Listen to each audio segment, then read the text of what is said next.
वो इकलौता चुनाव जिसमें मुलायम के गढ़ में जीती भारतीय जनता पार्टी। करहल सीट पर कांटे की टक्कर के आसार। कैसा है करहल सीट का जातीय समीकरण।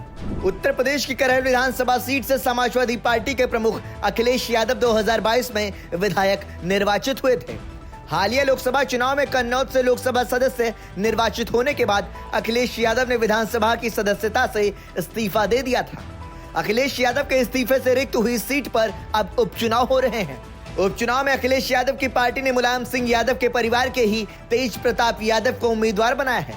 वहीं सूबे की सत्ता पर काबिज भारतीय जनता पार्टी ने इस सीट से मुलायम सिंह यादव के भाई अभय राम यादव के दामाद अनुजेश यादव को चुनावी मैदान में उतारा है।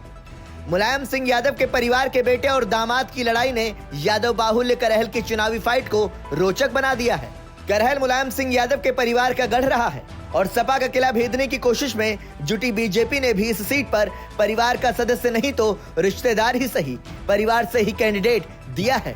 करहल का चुनावी ट्रेंड सपा के पक्ष में दिख रहा है तो वहीं एक बार इस सीट पर कमल भी खिल चुका है। तो आइए एक नजर डालते हैं करहल के चुनावी अतीत पर। सपा का गढ़ है करहल। साल 1992 में सपा का सियासी मानचित्र पर राजनीतिक दल के रूप में उदय हुआ और साल 1993 के चुनाव से ही मुलायम सिंह यादव का कर्मभूमि रहा करहल पार्टी का गढ़ बनकर उभरा। साल 1992 के चुनाव में सपा ने करहल सीट से बाबू राम यादव को उम्मीदवार बनाया और जनता ने विजयी बनाकर उन्हें विधानसभा भी भेजा। इसके बाद साल 1996 के यूपी चुनाव में भी बाबू राम यादव विधानसभा पहुंचने में सफल रहे। सपा ने बतौर सियासी दल यूपी में डेब्यू के बाद शुरुआती 2 विधानसभा चुनावों में करहल सीट पर जीत हासिल की, लेकिन तीसरे चुनाव में बीजेपी ने हैट्रिक रोक दी जब बीजेपी ने रोका था विजय रथ।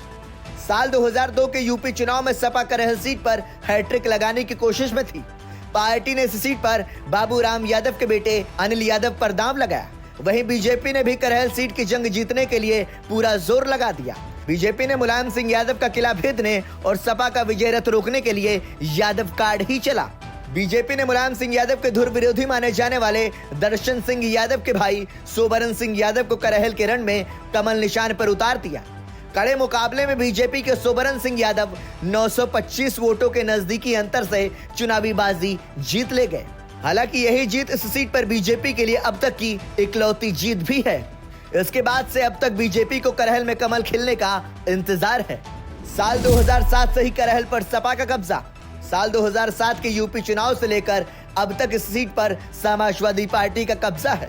साल 2002 के चुनाव में बीजेपी के टिकट पर जीते सोबरन सिंह यादव बाद में समाजवादी पार्टी में शामिल हो गए थे। सपा ने 2007, 2012 और 2017 में सोबरन सिंह यादव को उम्मीदवार बनाया और वे जीते भी। हालांकि साल 2022 के चुनाव में पहली बार करहल सीट से मुलायम सिंह यादव के परिवार के किसी सदस्य ने चुनाव लड़ा। साल 2022 के विधानसभा चुनाव में करहल सीट से खुद समाजवादी पार्टी के मुखिया और सूबे के पूर्व मुख्यमंत्री अखिलेश यादव मैदान में उतरे और चुनावी बाजी जीतकर विधानसभा पहुंचे। आपको बता दें कि अखिलेश यादव लोकसभा सदस्य चुने जाने तक करहल सीट से विधायक और यूपी विधानसभा में नेता प्रतिपक्ष रहे।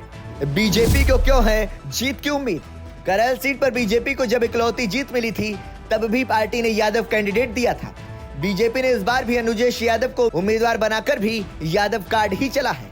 अनुजेश यादव मुलायम सिंह यादव के परिवार के रिश्तेदार भी हैं। ऐसे में इस सीट पर पार्टी को यादव वोट बैंक में सेंधमारी की उम्मीद है। अगड़ी जातियां, वैश्य और ओबीसी के साथ थोड़े बहुत यादव वोट के सहारे बीजेपी को जीत का भरोसा है। वहीं बहुजन समाज पार्टी ने इस सीट पर शाक्य उम्मीदवार उतारा है। ऐसे में अगर यादव वोट बटे और शाक्य दलित वोट बसपा के साथ गए तो समाजवादी पार्टी की चुनावी राह मुश्किल हो सकती है।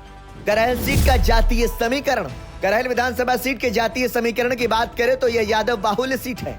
अनुमानों के मुताबिक करहल विधानसभा क्षेत्र में करीब 1.25 लाख यादव वोटर्स हैं। इस विधानसभा क्षेत्र में दूसरे नंबर पर शाक्य वर्ग के मतदाता हैं, जिनकी अनुमानित आबादी करीब 40,000 के आसपास है। अनुमानित आंकड़ों के मुताबिक करहल में 30,000 जाटव और राजपूत हैं, जबकि 25,000 पाल और धनगर, 18,000 कठेरिया और लोधी के साथ 15,000 ब्राह्मण और मुस्लिम मतदाता हैं। Bureau report, संदेशवाहक।